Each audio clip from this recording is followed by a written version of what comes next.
The timing and method of freeing the slaves would be significant. There's no one event that leads to the end of slavery.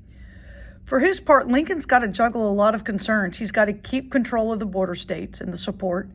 He's got to deal with the fact that the Constitution seems to protect slavery.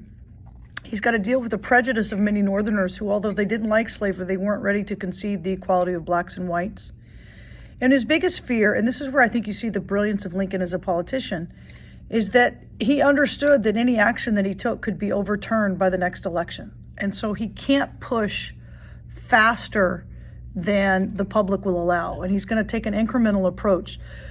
The first acts of emancipation actually happened before the Emancipation Proclamation, and they happened in the battlefield with a couple of what we call Confiscation Acts. The first one was in May of 1861, and it was led by General Benjamin Butler, who I mentioned a minute ago in the election of 1864. He refused to return captured slaves to their Confederate owners, complaining that they were contraband of war. Congress agreed with them, and they made the act official, claiming that slaves were in fact contraband, that you wouldn't return cannons or munitions that you capture. Why would you return enslaved persons that were helping in the war effort? So from that point on, any enslaved person that had been used to wage war against the United States and that was captured would not be returned. And thousands of slaves picked up shovels, dug ditches, and ran into the Union lines, claiming to be contraband of war.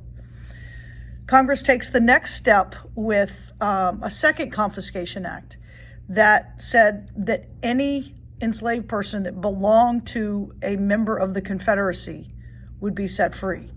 So if Southerners were not a part of the Confederacy, then I suppose their slaves were not affected by this. But if they were captured, even if they'd not been used in the war effort, and they had been, they were owned by someone that was in the Confederate Army, they would be set free.